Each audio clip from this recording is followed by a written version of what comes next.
माना जाता है कि यह कथा पढ़े बिना संतोषी माता का व्रत अधूरा होता है। संतोषी माता व्रत की पौराणिक कथा के अनुसार एक बुढ़िया थी। उसका एक ही पुत्र था। बुढ़िया पुत्र के विवाह के बाद बहू से घर के सारे काम करवाती, परंतु उसे ठीक से खाना नहीं देती थी। यह सब लड़का देखता, पर माँ से कुछ भी नहीं कह पाता। बहू दिन भर घर के सारे काम में लगी रहती, उपले थापती, रोटी रसोई करती, बर्तन साफ करती, कपड़े धोती, और इसी में उसका सारा समय बीत जाता। काफी सोच विचार कर एक दिन लड़का माँ से बोला, माँ मैं परदेश जा रहा हूँ।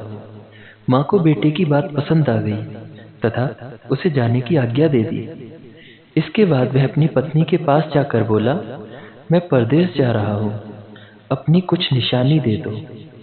बहू बोली, मेरे पास तो निशानी देने योग्य कुछ भी नहीं है। यह कहकर वह पति के चरणों में गिरकर रोने लगी।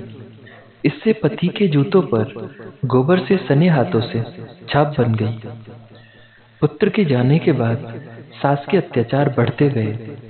एक दिन बहू दुखी हो मंदिर चली गई। वहां उसने देखा कि बहुत सी स्त्रियां पूजा कर रही थीं।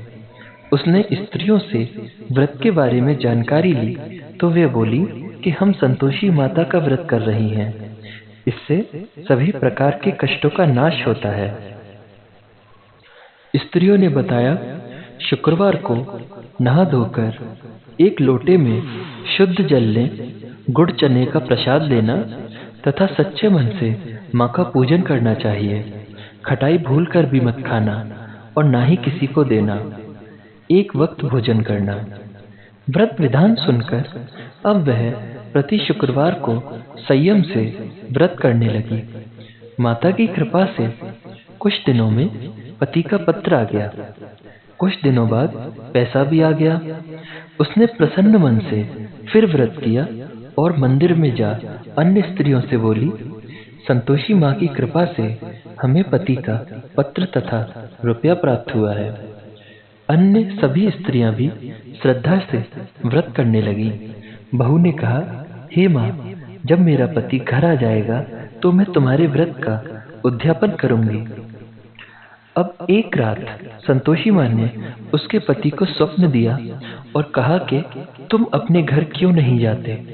तो वह कहने लगा, सेठ का सारा सामान अभी बिका नहीं, रुपया भी अभी आया नहीं है।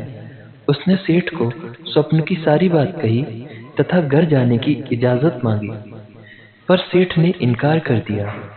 माँ की कृपा से कई व्यापारी आए, सोना चांदी तथा अन्य सामान खरीद कर ले गए। कर्जदार भी रुपया लौटा गए। अब तो साहूकार ने उसे घर जाने की इजाजत दे दी। घर आकर पुत्र ने अपनी माँ व पत्नी को बहुत सारे रुपए दिए। पत्नी ने कहा कि मुझे संतोषी माता के व्रत का उद्यापन करना है। उसने सभी को न्योता दे उद्यापन की सारी तैयारी की। पड़ोस की एक स्त्री उसे सुखी देख ईर्ष्या करने लगी थी। उसने अपने बच्चों को सिखा दिया कि तुम भोजन के समय खटाई जरूर मांगना। उद्यापन के समय खाना खाते खाते बच्चे खटाई के लिए मचल उठे तो बहू ने उन्हें पैसे देकर बहलाया। बच्चे दुकान से उन पैसों की इमली खटाई खरीदकर खाने लगे तो बहू पर माता ने प्रकोप किया। राजा के दूत उसके पति को पकड़कर ले जाने लगे तो किसी ने बताया कि उद्यापन में बच्चों ने पैसों की इमली खटाई खाई है। तो बहू ने पुनः व्रत के उद्यापन का संकल्प किया। संकल्प के बाद वह मंदिर से निकली तो राह में पति आता दिखाई दिया। पति बोला, इतना धन जो कमाया है उसका कर राजा ने मांगा था। अगले शुक्रवार को उसने फिर विधिवत व्रत का उद्यापन किया। इससे संतोषी माँ प्रसन्न हुई। 9 माह बाद चांद सा सुंदर बेटा हुआ। अब सास बहू तथा बेटा माँ की कृपा से आनंद से रहने लगे।